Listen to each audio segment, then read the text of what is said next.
Welcome to our Sound for Video session. Today is the 11th of May, 2020, and we have a few things that we're going to cover today. Let me just jump into them here. Actually, before I start that, before we go to the agenda, I wanted to talk about one thing first. And first of all, I guess I need a thumbs up, just get a sound check here, make sure we're okay. Our sound audio signal chain is a little different today. Excuse me. We are using the Shure SM7B. For now, we have another mic up here we're going to use a little bit later. Shure SM7B is coming into the Universal Audio Apollo X6.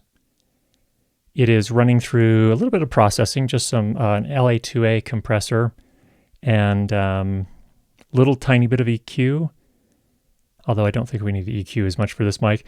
That's going out to the camera line level, and then the camera is coming into the Atem Mini Pro to Ecamm Live and then up to YouTube. So loud and clear. Okay. Or load and okay, I think we're good.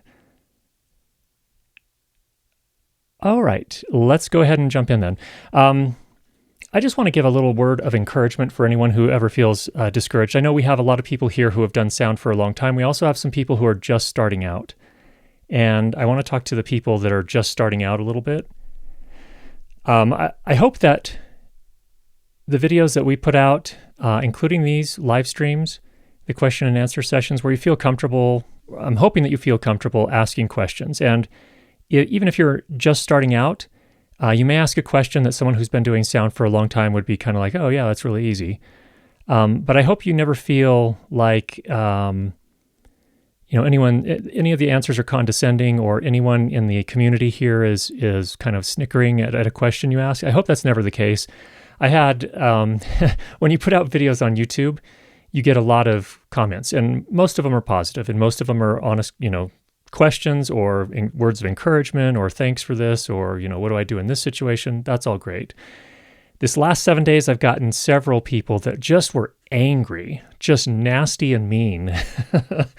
And it's tempting to call them trolls, and I doubt that. I like to think that they're not actually trolls, that they were having a bad day or something, whatever the case may be. Things like, I've been in this industry for 20 years and you have no clue what you're talking about. You're playing up. You don't, you're just throwing money at expensive recorders when you don't even really need them, and, so on and so forth. And then, someone told me to F off.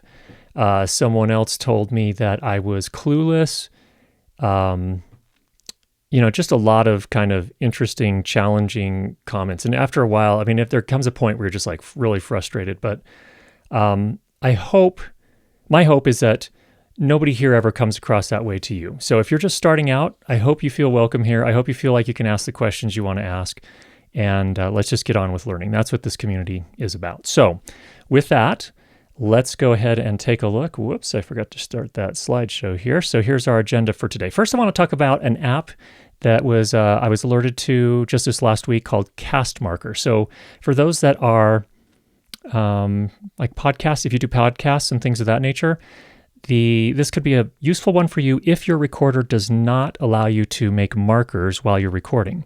And basically, this is a web app, so you just open it up in your browser, and you start it at the same time you start your recorder, and then you can press a button to leave a mark, and then that makes it in post, so you can go back, sync up the little XML file, or the file. I don't even know what kind of file it is that Cast Marker makes, but you can sync it up to the audio, and then you basically have I don't know if it's like this laptop's trying to connect to something. I apologize for that. It allows you to then find those markers and make it a lot easier. So for example, if you made a mistake of something you're going to want to edit out, you can put a mark. If you are going to a different segment of the show, if you just want to put a mark there, you can do that, so on and so forth. So it's at castmarker.com, just a free web app that if that's of use to you and your recorder does not do markers, that could be a useful thing. So just so you're aware of that. Next up, a little discovery this week. The Atem Mini Pro truncates audio above approximately 16 kilohertz. This is an interesting one. So let me just talk about this a little bit. And I'm going to actually switch over to my screen so you can see this here. This is audio that was actually recorded in the Atem Mini Pro. So what I did is I hooked up all my cameras and I used the Atem Mini Pro's USB-C drive to connect an external drive, and I recorded from the Atem Mini Pro. And you can see pretty distinctly, it may be hard to see on the live stream, but it looks like basically everything over a roughly 16 kilohertz is just gone, not even there. However, if I use the HDMI output from the Atem Mini Pro, I am getting a little bit, at least. Yeah, just taking a closer look there. But yeah, I'm getting a look at some of the, I am seeing some audio above 16 kilohertz. So it looks as if the encoder on the Atem Mini Pro, that is the thing that writes to disk and also streams to YouTube, is actually truncating above 16 kilohertz. Interesting. So my question for you is, to the audience here, is that going to be a problem? And I think for live streams, probably not, generally.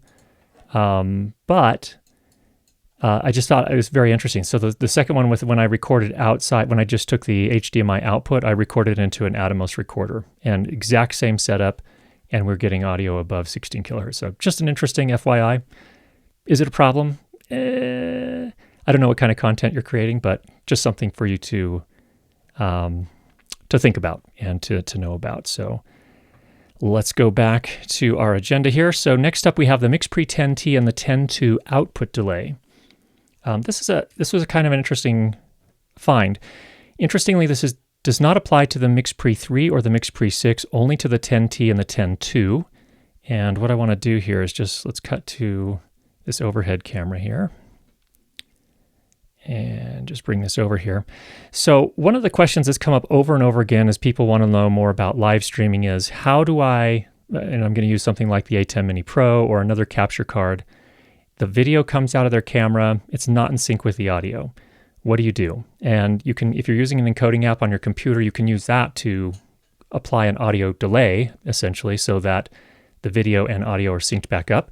Or if you're using a MixPre 10, there's an interesting little thing that I hadn't noticed before, but if you come into this outputs menu, there's a left delay and a right delay. So on the left and right outputs, you can apply up to 400 milliseconds delay. So if you're shooting at 24 frames per second, that's almost 10 frames. So that could be potentially useful for you if you're going to feed your audio, for example, directly into a capture card like the Atem Mini Pro. Now, where it doesn't apply, and this is where the person that had alerted me to this, what they were trying to do is they were trying to connect their MixPre 10 directly to their computer via USB and apply that delay there. Unfortunately, it does not work over USB. It only works out of the analog outputs. So just so you're aware there. And I'm not sure, that's the left and right. And it looks like X1 and X2 also, yeah, same thing. You can do up to 400 milliseconds. So good news if you are in that situation and we're wondering about whether or not, or another way how to apply an audio delay so you can get that back in sync for broadcast types of situations. So there we go. That's good news too. All right, let's jump into the questions for this week. We've got a good number of them, and here we go. Is it possible using a Rode Go microphone on an iPhone while calling? A lot of times you hear someone talking for an interview through a mobile phone, but with a poor sound quality. So let me speak to this a little bit. I think I understand what you're trying to do here. I think basically what you're trying to do is improve the quality of phone calls, and that's a legitimate thing, of course, to do if you can. But in this case, Guy, the problem is that I'm not sure that the Rode Wireless Go microphone is going to be a whole lot better than an iPhone's microphone, and it's really only one way. It's not two-way communication. So if you plug that in with the cable that comes with it, basically you're losing the ability to get any audio out. Now you could use a splitter and a TRRS and have an in and an out. So you could probably rig something up, but I'm not sure that you'd realize a whole lot of improved quality in terms of audio. But if you'd like to, it's certainly worth a try. So by all means, give that a go. All right, next up from Dick regarding sound on the Atem Mini Pro. So last week, just about a week ago, we put up a video where we talked about some of the audio processing you can do with the Atem Mini Pro. You can apply an EQ, compressor, expander, a limiter, as well as a few other things. And so his questions here from Dick are in relation to that. He says, first of all, if the input sound is low, minus 30 dB, and I must gain the sound, is it better to do this on the input side or on the makeup gain side? What is the big difference between both gain setups? Well, I think the one clue or one thing that's important to remember is that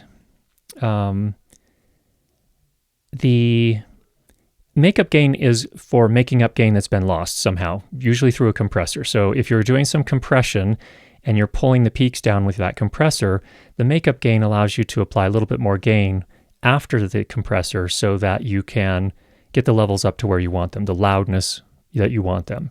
That's the main purpose of makeup gain. If your input gain is only peaking around minus 30 dB, you definitely need to push up the input gain. So that's better to do on the input side, not on the makeup gain side. The makeup gain side is really just to compensate for any compression you've done, so that you've sort of leveled things out by using a compressor, and the makeup gain just allows you to get to a level that's going to work reasonably well for your broadcast. Next up, I bring in a computer screen that is playing an explainer video from YouTube or, for example, a Skype call. Can the same type of setting be applied on the other HDMI stream coming in, or are at that other setting? So yes, in fact, I wonder if I can pull this up. I think I can. Give me just a second here. If we come into the Atem software here under audio, you will note that you can turn on or off the audio for any of these input channels. So you can see here, I've actually got audio coming in on camera number 2. That's my overhead camera. Right now I have that turned off. So if you've got something else coming in via HDMI, you certainly can turn it on, and you can apply all of those same settings however you choose to, and kind of tune it for that particular channel as well. So there's that answer there. Let's come on back. And next question. The video I am playing from YouTube have different loudness each. Is it possible to have a setting in the Atem where the sound always has the same level without tweaking the setting each time? As a one-man band, I am also the presenter and must look that everything is going well. So, let me see here. We switch over. Let's go back to the screen here. Give me just a second. Okay. So Dick, that one's trickier. There is not really a make it the same loudness setting on the Atem Mini, unfortunately. It does have, again, a compressor, makeup gain, limiter, an expander to help reduce noise, often uses a noise gate, but it doesn't have any sort of loudness leveling kind of feature aside from those. So unfortunately, no, there's not that I know of, unless some of you know about that as well. All right. Next up, does the cost of an XLR cable make a difference in the signal chain? Mogami versus Amazon Basic, HOSA, Cable Matters, etc. I want to ask you guys. You guys tell me, what's your impression? Do the more expensive cables make a difference? Let's go ahead and put that in the chat if you have an opinion or experience with that particular issue.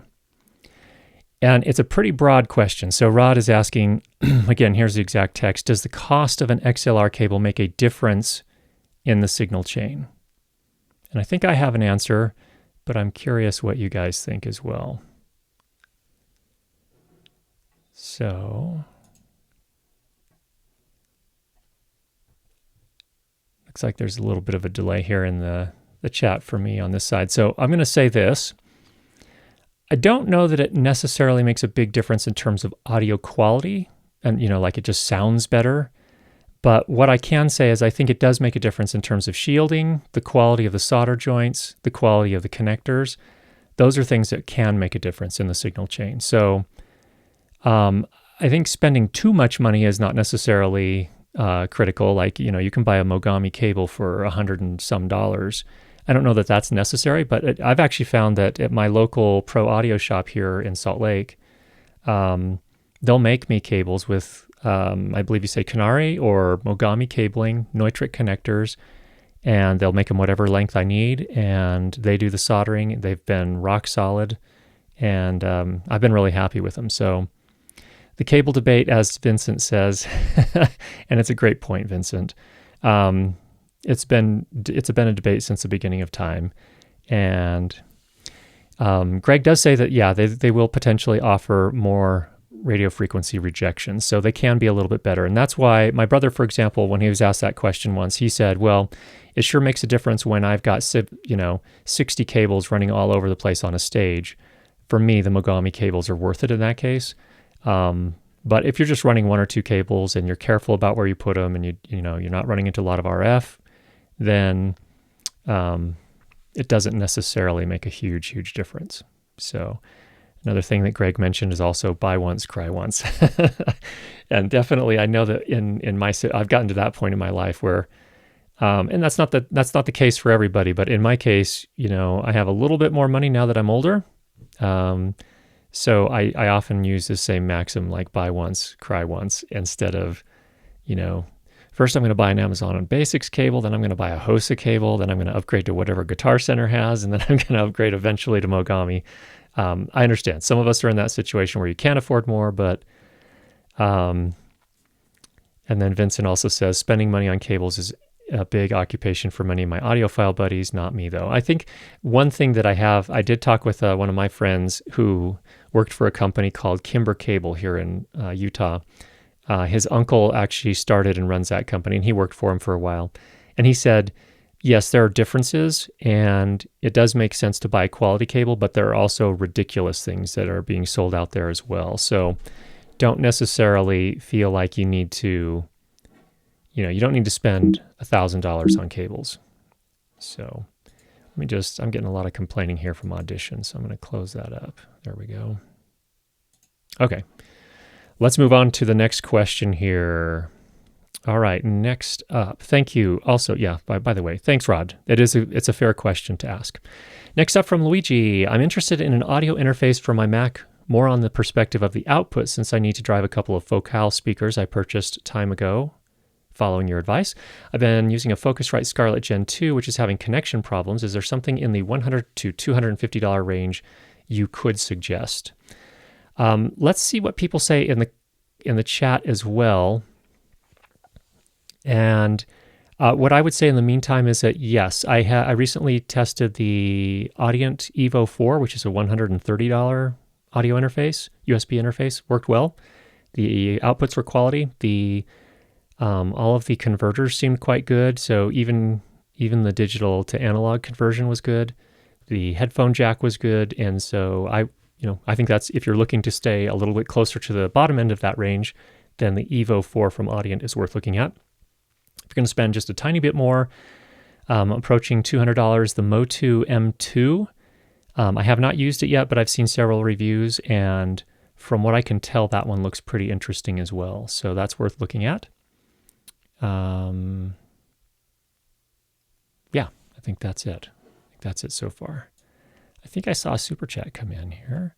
So I would like to thank, I think Vincent sent over a super chat. Vincent, thank you for that. Very much appreciated.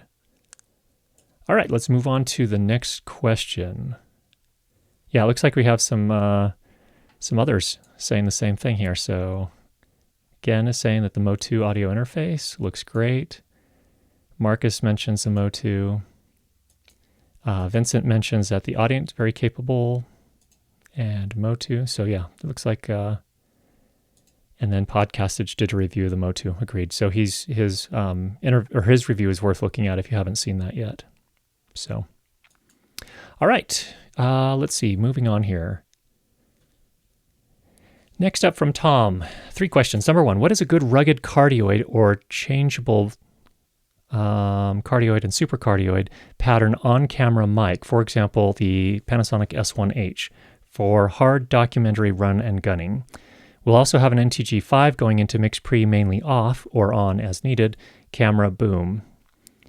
Lean and mean single and sometimes with boom person crew, that is. Thinking Sennheiser ME64 for on-camera, but is there a better, now in 2020, bang for the buck and or quality that also is as light as possible and rugged.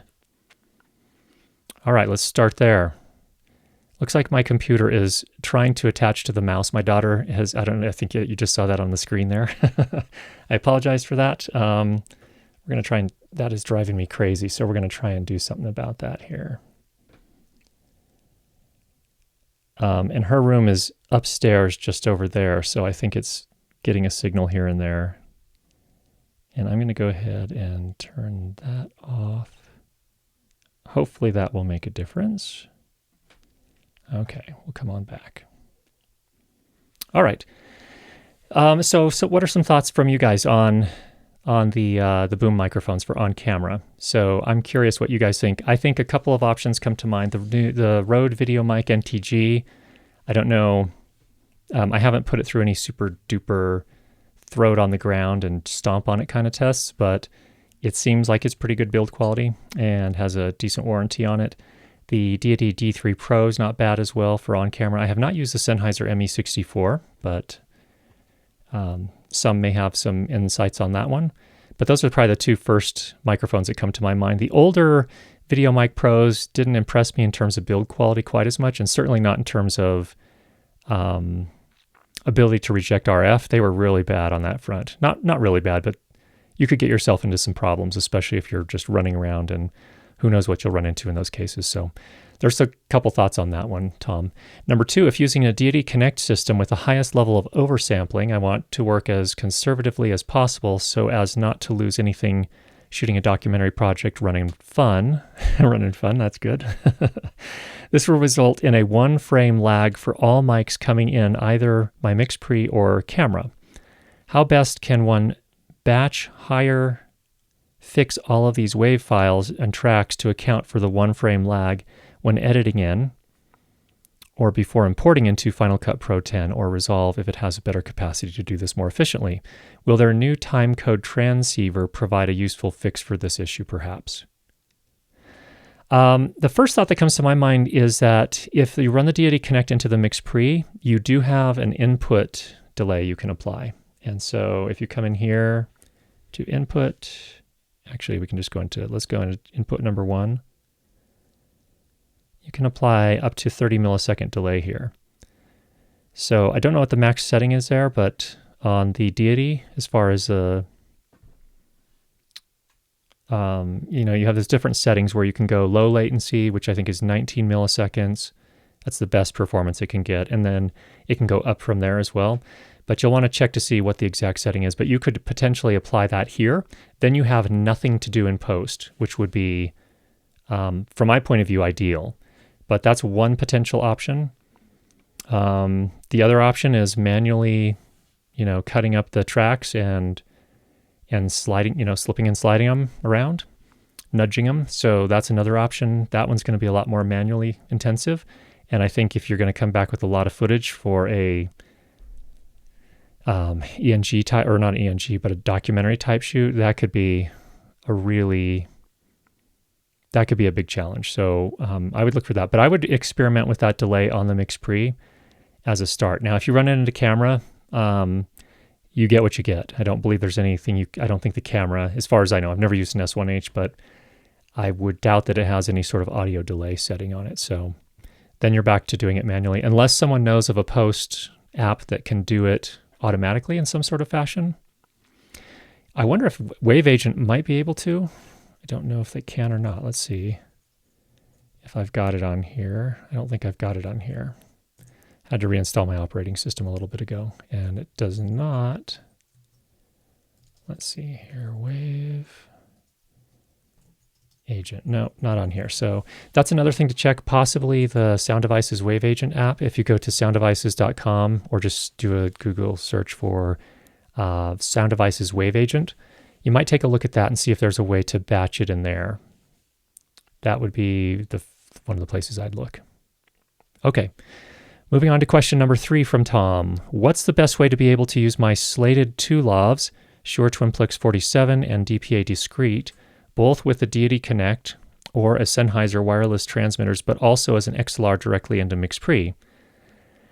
Let's see, as needed and possible, that is. I was thinking to acquire microdot versions of both lavs and to adapt them as needed. Sound correct? If so, who makes the best adapters, both for XLR and kicking Sennheiser, to use with the microdot for both of these lavs, if you can recommend?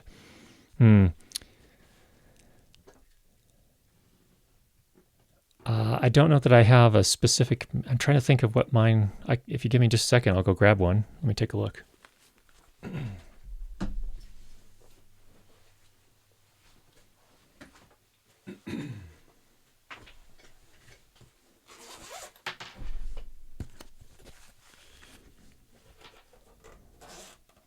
Okay, I've got a couple of them here. I can probably show. Let's see.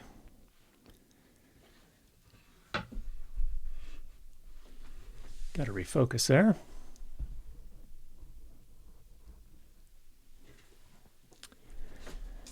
I don't know if these are going to be marked. These are the microdot adapters for my A10 system. But yeah, I think microdot would be... These two look different. So I don't know if they're different manufacturers. I apologize. I don't remember. It's been a while since I first acquired those. And what it should do is that the adapters should have the appropriate electronics in them to adapt that microphone to whatever type of input you're going. This is a... I'm trying to remember, what are these now? I think it's a 3-pin for the audio limited A10 system. In any case, I don't know if anyone else has recommendations on specific manufacturers for that. Definitely let us know. But I just went through, one thing you can do as well, and this helps a lot, like if you need really specific answers to questions about specific gear and adapting this to that, I would call up one of the places that does pro audio for film. So I would call Gotham Sound, True Audio, Location Sound Corp, Audio Department. There are just a lot of different options out there. So I would give one of them a call and run your question by them. They can probably help you out a little bit better on that. Unless anyone else has ideas in the chat, by all means, leave it there. All right, thanks, Tom. Next up, Mike. My wife is about to launch a new online course, which I filmed and edited for her in our studio. Now that she's ready to launch, I've been looking for a quality online teaching platform and saw that you've been using Teachable. Has that been a good choice for you? I've been leaning towards Podia. Any thoughts or suggestions you could offer would be much appreciated. And there's a looking for the mouse again. Yeah, Teachable was one of the few that was available when I first started my school. It's been fine. Unless, actually, turn it over to the chat here. Do you guys find it fine? Is there anything frustrating about it? I'd love to know, actually. But Teachable was one of the main options back when I started in 2015. Some other people, at the time, I think there was the old Kajabi was available, but now there's a new Kajabi. I've never even bothered to look at it because at this point, Teachable is generally working for me, so that is why I have been using it. Anyway, if any of you that are enrolled over at the school, let us know. So it looks like we have an item here. Comment from Olin. I use Thinkific for yoga videos. Okay, cool. Finding Mr. Mouse episode 3.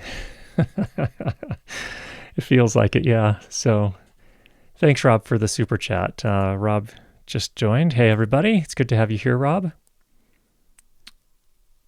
All right. So yeah, as far as Mike's question, Teachable's been good. I don't really have any other recommendations because I haven't used any others. And at the time that I did start, that was one of the few that I knew of that was available. The reason I use Teachable as opposed to doing my own custom site is I don't really have time to do all of the, all the work that would be involved in, essentially setting up initially and then also maintaining a custom site. Other people are much more DIY oriented than I am, and that's fine as well. But I just didn't have time, and I didn't want to, mess with the payment processing. And I did have a site some years ago before I started the school that was just a WordPress site, and it got hacked. And then my hosting provider wasn't very helpful, sadly. where they just said, well, your site's hacked. And I said, okay, can you help me get this solved? And they said, well, basically no, but you could hire this other service over here. They'll charge you, $275 and they'll help you figure it out. And so I hired them and they didn't figure it out. And the hosting provider said, nope, there's still a problem. You can't. And I said, okay, so what's the problem? And they couldn't tell me what the problem was. So eventually I just went to my actual Learn Light and Sound website now is hosted by Squarespace. And that's been working fine too. So, and it hasn't been hacked yet, and I hope it never is. Thank you, Vincent, for the super chat. Appreciate it. He says, hi, Rob, and I'm curious about teaching programs. Okay, well, I think if that's what you're talking about, what we're just talking about here. So that's why I use Teachable, but there's Podia, there's Kajabi, and I think a number of them have kind of popped up since I started the school. So there are a variety of options out there now. All right, moving on in the questions here. Ken has a question. We are seeing an explosion of streaming and video podcasts due to the effects of COVID-19. Recently, on the Game Streamers YouTube channel, the host did an informal survey of the top 25 Twitch streamers, and 110 of the 250 were using the Shure SM7B. The whole survey is quite interesting, and I'll put that link down below after the show here. My question is this. If streamers need good audio and video, it seems like having a large dynamic mic right in front of the streamer's face is not the ideal audio capture solution, as it partly blocks the streamer's face. Why don't more streamers use a super or hypercardioid condenser mic, like what Location Sound uses for indoor dialogue capture? There's a wide variety and price points in this segment, and it would be able to be either out of the frame completely or mostly out of the frame, depending on where it was set up. Clearly, the SM7B is popular, and thus streamers will choose to copy other streamers, but I can't help but wonder if a better solution would be an indoor dialogue mic set up appropriately, maybe pointing up to the voice, not pointing down from the overhead of a streamer, as it would pick up keyboard noise more, etc. Well, again, that's a great question. I'm glad you brought this up because I did a video on the streaming setup that I use a few weeks ago, and it was timely. A lot of people were interested in that kind of thing. I had it in my queue for a while, even before COVID-19 hit, and so it just happened to come at a really good time. But there was a good number of people, I would say, 4 or 5, maybe 6 people throughout the course of a few weeks that basically said, we don't understand, why are you using that huge mic in the frame? And because I was using the Shure SM7B of all things. And there are a couple thoughts. Let me do something here. We're going to do a little experiment. It just so happens for today's session, because of this question, I have a boom microphone just here. Now, I don't have enough room down here, and it would just be in my way, so that's why I did not put it down on the desk. But let's just go ahead and switch to this one. Give me just a second. Okay, now you're hearing the Sennheiser MKH416. Does that sound weird to you guys? I'm just curious what it sounds like. So again, I've got this boomed here. I had to be careful not to get a shadow, and I think we were able to avoid shadows because it's kind of, the light's right over here, the microphone's right here. And there it is, just out of the frame. So there's an example of what you could reasonably expect. And I could say, right, it's just right here, literally just out of the frame. So the challenge from my point of view is that when you're in this situation here, is that you have, when you're streaming, you typically have a lot of hard surfaces. You have a desk right here. You've got multiple screens in many cases in front of you. I've got one here. I've got one here. I've got a speaker here. I don't know if we're getting a lot of reflection off of that, but there's just a lot of reflection points. And that's, from my point of view, going to be one of the challenges if you boom, at least a booming from above. Booming from below, I think that's going to be a little, I mean, I guess you could put it on a stand and have it kind of just by the desk, but not actually on the desk. That's another option. But I'm curious what you guys think, how this sounds. So Gene is saying it's sounding a little more tinny. Blake is saying tunnelish.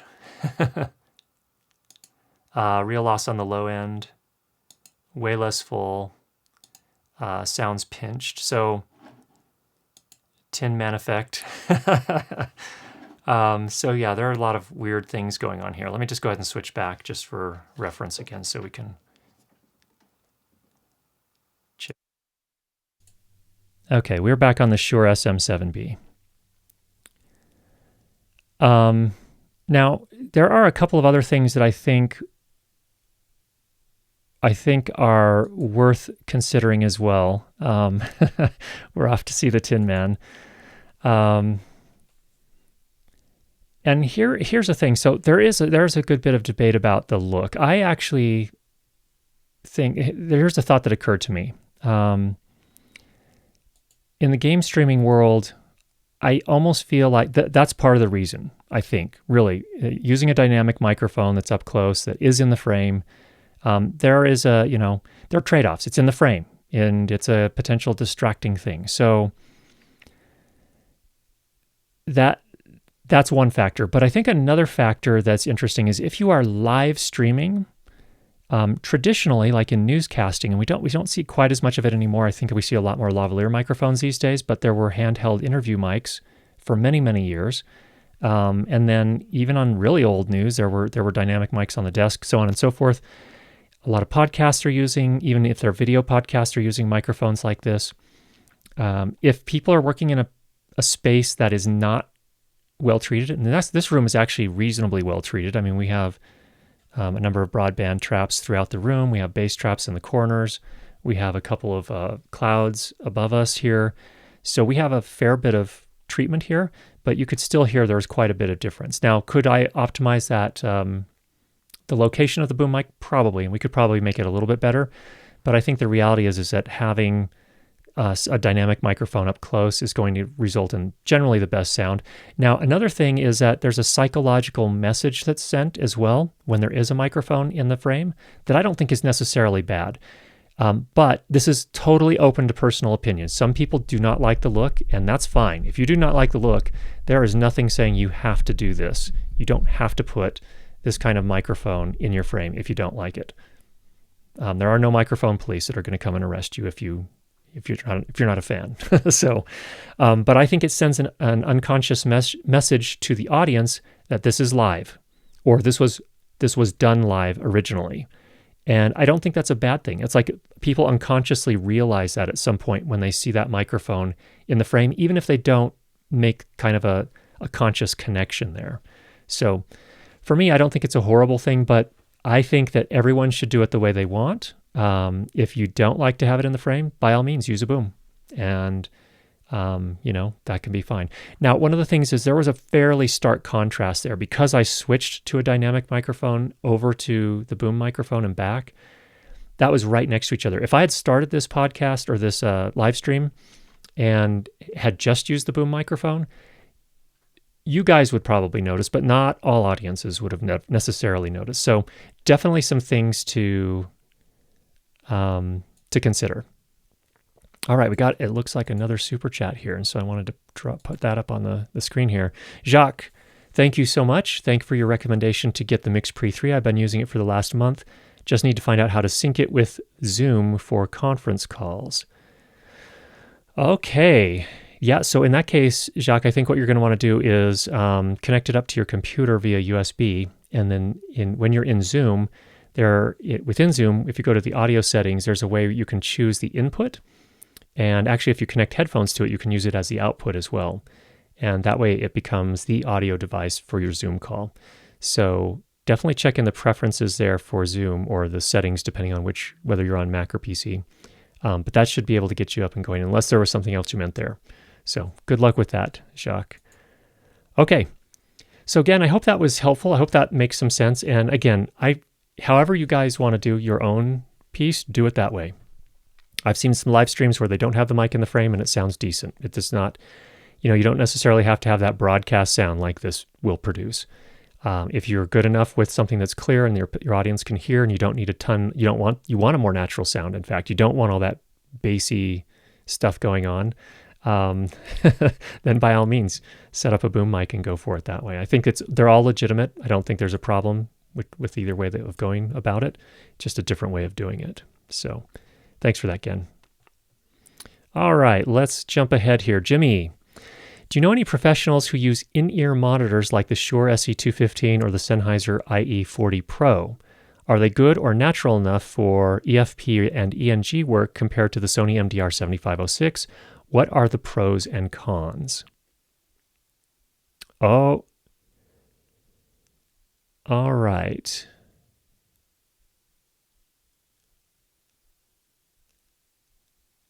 Okay, let me go back. Actually, before, Jacques, I'm going to go ahead and put your question up on the screen here. We're going to come back to this here. They're out of sync when you're using your DSLR. Okay, now I understand. That makes sense. All right. So going to Jimmy's question here, I don't. Most of the people I know on set are using Sony and BR7506s or HD, various Sennheiser headphones. I think that I don't know about the in-ears. The in-ears can be effective, and I know there are. When I did go to, there's a mixer dinner at NAB each year. I went a couple of years ago, and a year before that as well. And at the table I was sitting at, there was a conversation about in-ear monitors, and some of them actually are using it. I don't know the specifics of which one they're using, but I think that's usually going to be the mixer sitting back at their cart in Video Village, not the boom op. I think the boom op typically, when we interviewed Alan Williams, who's a boom op, his take was, I definitely use the 7506s, and most of the people he knows said are using something like that over-ear monitors when they're on set because they want to have a little bit more isolation. And, you can also, the nice thing about it, and he demonstrated it, I can't do it like he does. He has a different build than I do, but he can actually use his shoulder to move one of the ear cups back while he's actually booming. And so if he does need to, essentially eliminate the isolation from one ear, he can do that. With the in-ears, you're pretty much locked in. So there are a couple thoughts there in regards to that. So hopefully that makes sense. Now, again, no hard and fast rules here. If you have a set of those and you want to try them on set, I would definitely recommend it. Go give it a try, as long as it's not, as long as you're not gonna, it's not gonna present too much risk for the particular shoot that you're doing. But yeah, give them a try. But I'm curious if any of you are using any of those. So, all right, let's come back here to the front and we'll talk a little bit about Jacques' questions. So they're out of sync. So he's talking about the MixPre being out of sync when he's using his DSLR for getting the camera from your DSLR, the picture from your DSLR into the Zoom meeting, and then separately your MixPre. There are a couple ways you can go about that, Jacques. One way you can do it is with your MixPre, you can use the 3.5 millimeter output and feed that into your DSLR, and then just let the DSLR send the audio into the Zoom meeting. That's one way you can get it back in sync. Don't know which DSLR you're using, but that can be a valid way to do it. Some DSLRs have really, really noisy inputs, so that can be a little bit problematic, but most of the newer ones I find clean enough to do, certainly for a Zoom meeting. So that would be the first thing that you could do. Now, there are potentially some more complex ways to solve that problem as well. And there are some devices. Who was it that was talking about it? I haven't tried it myself, but Photo Joseph was talking about it. If you've seen his YouTube channel before, he does a lot of live streaming, so he's kind of really dialed into that world. And one of the things he suggested is there's actually a device, I think it's made by Behringer, and I think it's actually, I don't know how this works because I've never totally thought through this, but he said it's a little box you can use. You run the audio through it, and basically you can apply a delay. And I think he said it was made by Behringer, and it was actually originally made for, I think it was kind of for ringing out a room. So if you're getting feedback, it was to help. I just don't understand how that all fits together and exactly how that's working to help find the different frequencies where the feedback is occurring, but that's worth looking into. Photo Joseph, if he's active on Twitter, I know you could probably ask him directly there, but that's some. So the Sony A7 III should be good, is as what Jacques says his DSLR is. So yeah, the inputs on those seem reasonably good. So I would think that you could go ahead and run a 3.5 millimeter TRS cable between your MixPre's output and the A7 III. So that could be the answer for you. Hopefully that gets you where you need to go. So, okay, let's go back to our questions over here, and we'll pull let's see. There we go. Get that. Okay. Second question here from Jimmy. Besides the Atem SGM3500L, do you have any suggestion on shotgun with that pointy hypercardioid pickup pattern? Yeah, definitely. I don't know what you're looking for exactly. The SGM3500 was actually pretty impressive to me for its size. It is definitely has a very, very focused polar pattern. Another one, I think, is, of course, the Sennheiser MKH416, which we demonstrated here pretty earlier.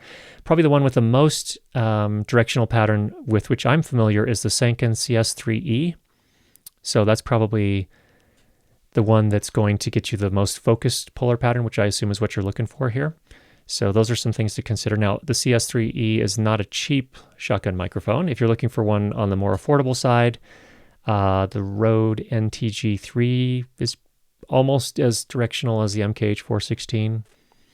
The 3500L was actually one of the more directional, what I would call a medium shotgun microphone. So that's worth taking a look at. All right. Next up from Rob. I'm in the middle of turning the live stream of my movie review show into an audio-only podcast, and there is a very irritating little click, not mouth noise or transient noise as far as I can tell, in StreamYard's MP3 recording of the show. Do you or your audience know how I can deal with them, short of literally cutting them out? Also, have you or your viewers experienced this particular irritation too? Any suggestions on how I can prevent it in the future would be greatly appreciated. So give me just a second here. Rob, we're going to open up Audition again. And we're going to pull in your file here so I can actually show people. Okay, let's go back over to the screen here.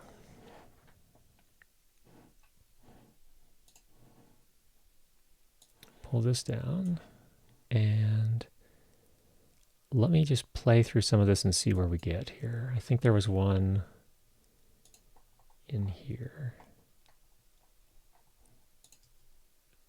Yours truly, Squints Christian. Are you getting that audio come through? Yours truly, Squints Christensen, couldn't hit the broadside of a barn with the gun or the car. All right, everybody, let me first of all bring... Let's see. No, I didn't catch it there. Where was it earlier? I heard it. Mr. Jim Klaboyko, Navy veteran, hard-bitten film critic. There was one in here. Yes, here you can see it. Boom, look at that. Waveform, discontinuity, waveform.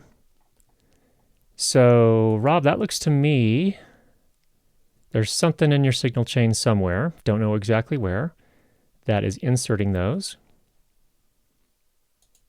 If you're going to make it audio only, you might actually be able to cut that out. So unfortunately, that's going to be a manual thing. Another thing, I wonder if this works. If we do, if I go under favorites and auto heal. No, I don't think that's going to do it. So I don't know if anyone else has other suggestions here, but there's an example of what we're seeing. So I think that, I don't know if that's StreamYard that's doing that or something else in your audio signal chain, or, maybe a, internet lost connectivity for a fraction of a second. I'm really not sure what that is and how to prevent it. But if anyone else has any chance he's clipping, kind of doesn't look like it, because I would expect, maybe, but if we go through, let's just go through what he's saying here. Film critic. It doesn't seem like he's modulating that much, so I don't think it's clipping in that case.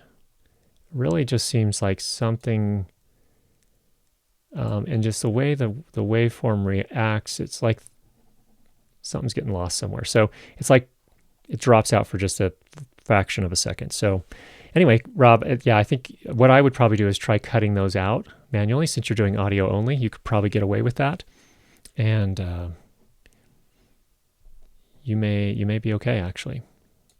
So any other recommendations from folks in the live stream here, definitely leave those Sounds distorted on our end, at least.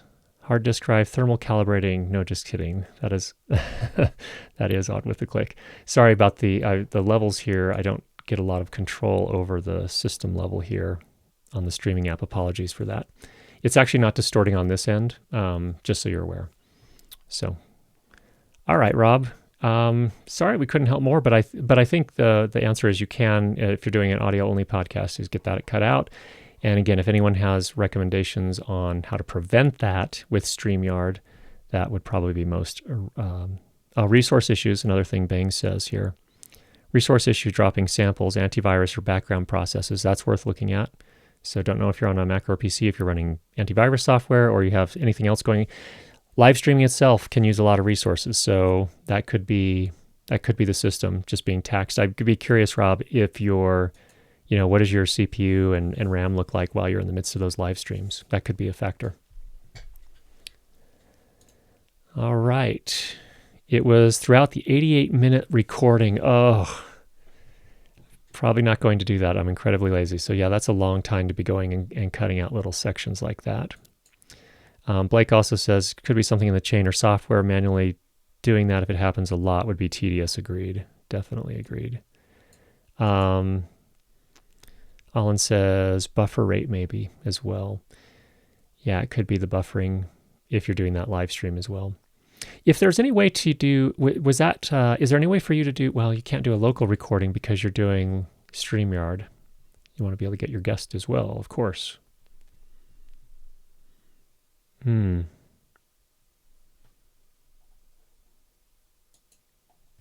point. Didn't even think about antivirus will bite us on our projects. Can Audition find silence or patches below a certain volume? Good question. Not that I know of, but let's just take a little look through the menus here. That's Ecamm, wrong menus.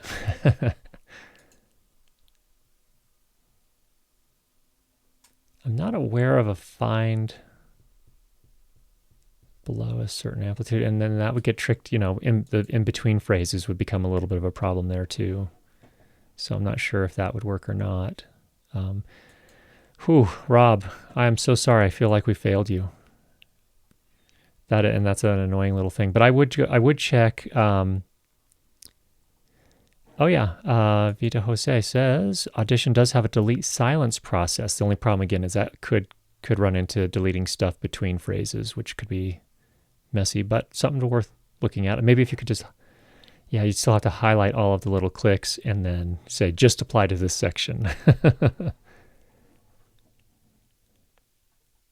So, okay.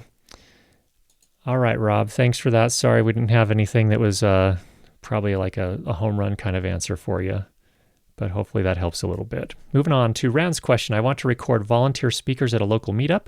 They aren't always the most comfortable speaking in front of people to begin with, so I would like to be as unobtrusive as possible. I mounted a shotgun mic directly into the camera via 3.5 millimeter jack. The camera is usually in the back of the room or off to the side, maybe at least 10 feet away from the speaker. How would you record audio for a long presentation? Let's say someone in a large conference room and will be talking for an hour or more. What would you do if you don't want to put a lav mic on them? Let's stop there for just a second and talk about that. So normally I would use a lav mic on them with a wireless pack running back to the mixer, and then I would record it that way. If you don't want to do that, there's also handheld mics or podium mics, depending on what the situation is. And I don't know if you have, if this is in a situation where you're already doing some sound reinforcement for the audience, like running a microphone to a mixing board out to speakers. If you are, you could potentially tap into that. That's another thing you could do. I would still do room microphones just to make it sound more natural, because a lot of times if you don't have a room microphone, it starts to sound really kind of sterile. But those are the initial thoughts I have on that.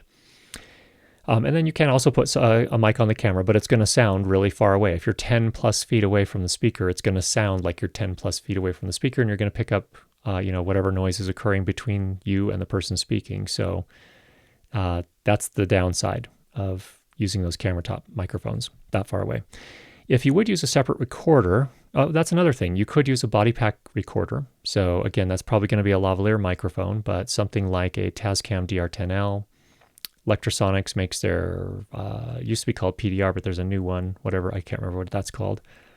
And there are others as well. Tentacle Sync will be coming out with their new sync recorder, or their new, I can't remember what it's called, but they'll have a recorder here pretty soon as well. But those are simple because you can put them on the person and then start the recording and off they go. Another option potentially. If you would use a separate recorder, would you worry about drift in the digital clock of the audio recorder and the camera you're using? I have seen examples where people are recording audio separately, but they are doing a 1 to 5 minute scene. What about a long recording? Will there be clock skew and audio drift by 45 minutes in? Almost always there will be, yes. Most cameras will drift by that point. So yes, you are going to be looking at that problem. That would be a case against using a body pack recorder and a case for using a wireless microphone system if you can. If you are, or tapping into the mixing board if you've got that available to you as well. So there are some things to consider there. Here are a couple thoughts here. So Andre says, if they're standing in front of a podium, you can put a wireless lav around the podium mic and the pack at the camera. So that's a possibility. Zachary's got to run. Thanks for coming by, Zach. Whoops. Sorry for hitting the mic, people. And then Blake, maybe hire an unpaid intern. I mean, I don't know if the budget is for this production, but there are some thoughts. Definitely, yeah. If they're going to be really long, if it's long form video, I typically try to actually record the sound to camera. I'll go through a mixer first, but then to the camera. So if I'm going to be working with my Sound Devices 888 or a MixPre or a Zoom F series, I'll bring the microphone into that and then feed that out to the camera. That way you won't have those drift issues. It'll move with the camera. So those are some thoughts there, Rand. Hope that helps a little bit on what you're trying to accomplish there. Okay, so those are our questions for this week, and we finished that right on the dot at 9 o'clock. But there are a couple things here. Follow up from our friend Rob. Not failing me at all. Thanks, everyone. I'm going to check out the ideas proposed and work on this episode on the side. It could be part of my unreleased studio tapes. Very good. I hope you're able to find what turns out to be not too difficult a solution. So, and then also let me know when you do a meetup so I can contribute to that coffee beer fund. Your audience is the best. And thank you. Yeah, thanks to all of you in the audience. Really appreciate the input that everyone makes here. All right, we're heading back. Let's see what we have. Do not listen to those negative comments. You are awesome. Thank you, Clayton. And that's more, I didn't share that so much so that you'd feel sorry for me, because all of us experience this. We all experience this at one time or another.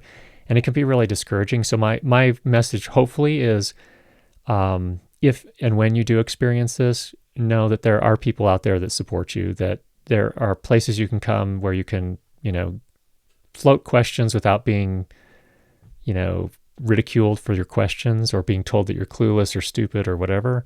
So anyway, I can't believe someone's so nasty to you. I think, and I think it's really, again, I'm going to assume it's someone was just having a really bad day. So thanks for you guys are saying some really nice things. Okay. Peter mentions, hearing you on the SM7B again makes me think it's a good match for your voice. Sibilance is well handled. Yes, I do like it. And actually, that's one other thing to the question that came up earlier from Gen.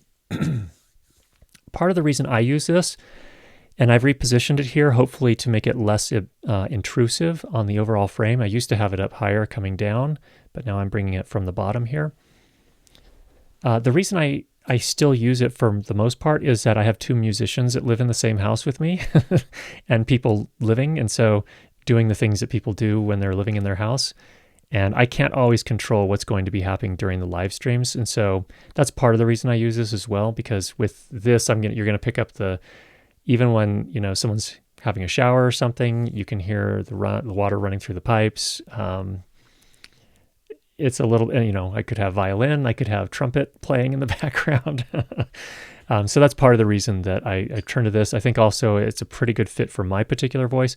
I do think, again, that there's a good point that you brought up, and that is some people just do it because other people do it. And so you see a lot of that. Like a lot of gamers also use the 416 because it's legendary. Their favorite gaming streamer is using it, and so it's good enough for them as well.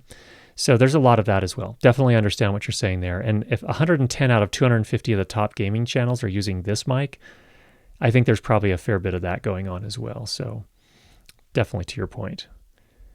Okay, let's see here. Here's some advice from our friend Greg. Ignore the trolls. You do us a great service by providing an open forum to ask questions and share the knowledge. Keep it up. Great job. And thank you, Greg. You often have really helpful insights that you've been very generous sharing. So thanks for that.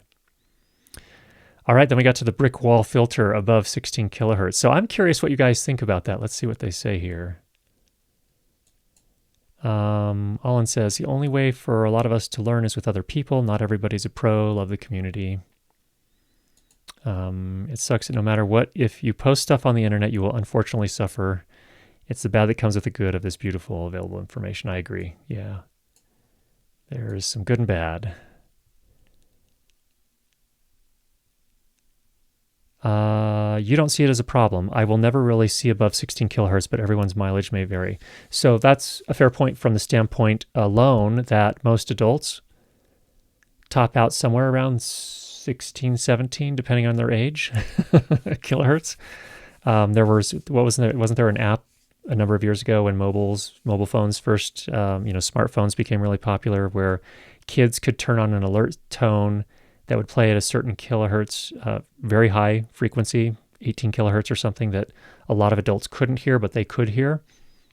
So I don't know, for a live stream, unless you're doing something that's really sound critical, that probably wouldn't be a problem, but I just thought it was an interesting finding. And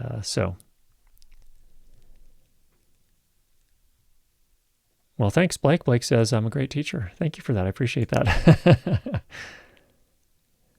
All right. Let's see here. Then we got to talking about cables a little bit. The more expensive cables last longer and tend to have better shielding. That's generally been my experience as well.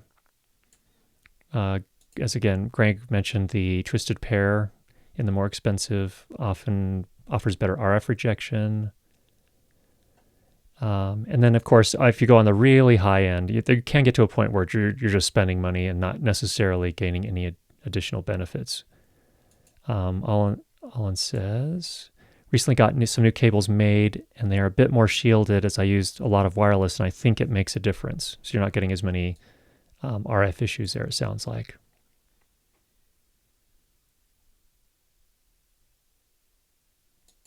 Spend it nice, don't buy it twice. Yeah, I think some good advice there. Okay, we're going to jump ahead a little bit. Alejandro mentions Deity has been making, back to the question about which on-camera mic, Deity's been making decent onboard camera mics. I would stick to those if I was shooting and doing audio at the same time. Yeah, I think that's a fine choice. D3 Pro is pretty nice. Olin has the MixPre 6M, so I don't have the advanced mode or input delay. Can I add the advanced mode and other settings like you can on the Musician, like you can add the Musician plugin? Unfortunately, no, I don't believe so. I believe there's some minor hardware differences on those, Olin, so I don't think there's a way to do that, unfortunately. Oh, there was a question at the very start I wanted to come back to. Here we go. Could you talk about peaking levels versus other levels, like how on the MixPre series there's the peaking line versus the green bar and then the yellow bar? What do they all mean? I think I'm glad you brought that up. Let's talk about that. So on the MixPre, you have a peak/VU meter essentially, and the peak is a little bar that sticks there for a couple of seconds after you hit a peak. So that's showing you what the maximum amplitude of the waveform was at that moment in time. And it sticks there for a few seconds so you can actually get your eyeball to it and see what it was. That's the idea. Now, peak metering is important when it comes to preventing clipping. So you never want to exceed 0 dB full scale on your meter. That's the idea of a peak meter. Now, the VU meters are more useful when you're trying to assess visually the loudness of a signal. So VU is basically sort of an averaged type of effect, and so, or at least slower ballistics, and so it doesn't react as quickly. And so you're getting a better feel for what's the loudness of this piece. And so that's what a VU meter is useful for. Now, when you're getting into the yellow range, what that typically refers to is it's just saying, hey, if you're seeing a lot of yellow, just keep your eye on it, because if you get much past that, you're getting into the red and you're getting close to clipping. That's really what the colors mean. So usually what I like to do is, depending on what I'm doing, I will either just stay just below. If I'm going to do audio post for sure, I'll generally try to stay just below the yellow section on most meters, depending on, when you move into the yellow section on the meters. But if I'm doing live, I might run up into, tickle the yellow a little bit more on the input. And that's generally how I approach it. So hopefully that helps a little bit, and hopefully that gets you some useful information about the differences between a VU meter and a peak meter on that. All right, just want to make sure we got all of our super chats. Thanks. So thank you, Rob. Rod had one of our questions here today. And then Jacques we caught as well. Vincent sent over a super chat. Thanks for that. Okay, let's see. So we switched over to the other mic. Hopefully, again, that made sense in terms of, boom versus dynamic mic. So Thomas said, I came in when Curtis was reading the thin tin reactions. I still don't know what was going on, but it is okay, though not as rich compared with the SM7B. And that's the idea, is that the boom mic, the 416 here was, the question was, Thomas, for your benefit, was that, why don't more live streamers use boom microphones as opposed to dynamic microphones, so they don't have to have a big microphone in the frame with them? And it was just a demonstration of, I've got it boomed literally just out of the frame right here, so relatively close, and that was the effect we were getting. So lots of reflective surfaces, so on and so forth.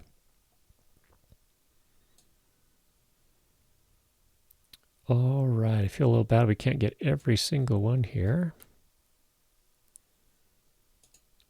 Okay, Ken said, the issue is they are very good at blocking sound. They sound very good, but you lose track of your surroundings, can easily walk into someone. Okay, he's talking here about the in-ear monitors. So maybe the isolation is a bit much. The for sure con is ear fatigue. IEMs are just hard to wear all day. Okay, good.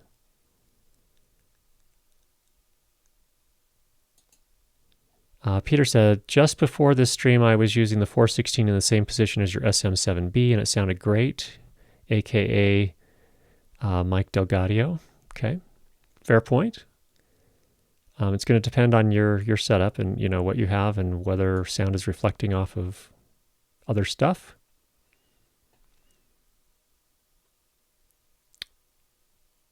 Okay, let's jump down here closer to the end as we wrap it up here.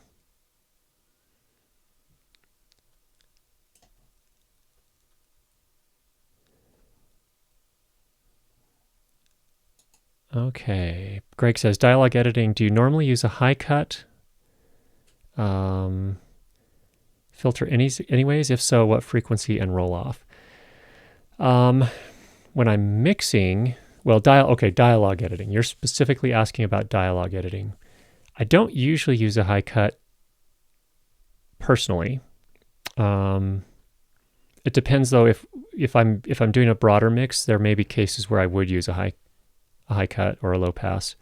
So if then, generally for voice, you don't need a lot above 15 kilohertz, to be honest. So that's putting that whole question into perspective. I think that's a good point that you bring up there, Greg. All right, back onto the to peak meters. Peak meters are more useful in recording, VU much more in mixing in my use cases. And yeah, I think that's a fair point, because again, in mixing, you're trying to kind of dial in the overall loudness, and you can have a limiter on there, so you're not necessarily worried as much about peaks at that point. To quote every director ever, it's okay, we'll fix it in post. False economies, so that doesn't always pan out. The folks in post can be very busy indeed. All Awesome. Thank you, Vincent Chen. Yes, it really matters. Like my audience, and I can record to get loud at one point, but then super quiet, so I generally am looking at peaking a bit more. Do you use any noise reduction in post? I don't know if that was Vincent responding to that. The best sounding profile. I'm not sure. I lost that conversation. If you're asking me if I use noise reduction in post, I don't when I don't have to. For YouTube videos, I don't. For most of my corporate stuff, do I? And most of it, I would say maybe 50% of the time, we end up having to use a little bit of noise reduction. But I generally try to use a really light touch on that, not go too hardcore on that. You can really overdo it pretty quickly. So. Ken, have you seen the new 4-channel Wizicom receiver? That would fit in a small MixPre 6 bag nicely and a wide spectrum range too. No, that sounds pretty cool. So 4-channel now receivers. And is it the same form factor as what we're used to, the slot system size? Is that what the new 4-channel Wizicom is? That sounds really cool if so, because it would be really nice. I mean, at some point, cramming that much RF into a little tiny box is interesting. And I don't know if you have to have an antenna distribution system for that to work, but that's an interesting thing. Okay, Mark says, on the MixPre 3 there is USB 1 and 2. Is that the same as left and right? It can be, and generally it is, but it doesn't have to be. So you can do whatever you need to do with it if you're recording. It can be... And actually, it can be channel 1 and 2, so that's not necessarily left and right. That could just be channel 1 mono, channel 2 mono. So it depends on how you're looking at it and how you're using it, but you can use it that way. Is there an advantage on noise gates versus noise reduction? Well, noise gates are probably, you're going to see that in more, what's the right way to put it? It seems like they're more accessible, or that they're in more gear, certainly in more analog gear. And usually I would use them more as, people call them noise gates a lot, but I would use them more as an expander. So the noise gate often sounds a little bit weird to me. Like when it totally cuts everything off in between phrases, that sounds like you've just kind of a jarring audible experience. Noise reduction, I think we're going to see more and more of in real time. During recording and during live presentations. There's been Cedar DNS for a long time, and we now see this NVIDIA RTX voice thing. The problem with RTX voice, from what I can tell so far, is that it has a lot of latency. So it's not necessarily, a fair bit of latency, like 30 milliseconds or something, if I understood correctly. So it's really impressive what it's doing, but they need to get that latency down. So, let's see here. Bang says, I've been using Era 4 denoise and an audio hijack chain streaming of recent with the AC coming on a bit recently. Adds latency, of course. So yeah, that's one of the challenges with noise reduction is you're going to start adding latency. So you could end up with sync problems eventually. Really awesome. Also, this new Wizicom receiver was featured at Sound Summit. Ooh, I missed that one. I missed that particular session, I should say. Blake, do you use RX for noise reduction? If so, do you use the automatic features in advance or really dig in with the tools? Some of each, depending on the situation. But yeah, I do use RX generally here. You get that pumping breathing effect. I get you, Curtis. Yeah, that can sometimes happen too on using the noise gates real time.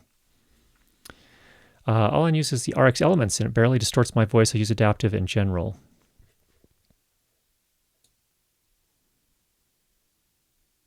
And then Bang says, I rarely use anything but auto unless I'm just killing a specific issue with HVAC, like HVAC rumble.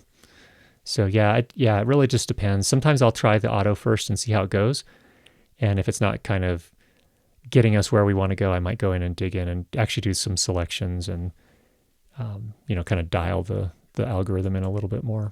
You'll also see expanders in channel strips like the DBX286 and also several of the The little plugins you can use for the Apollo series from Universal Audio, you can plug those in as well. So you've got a lot of options there. Generally, you're going to see, more of those noise gate or noise expander kind of things. All right. Well, friends, it's been a good evening. I thank you for joining.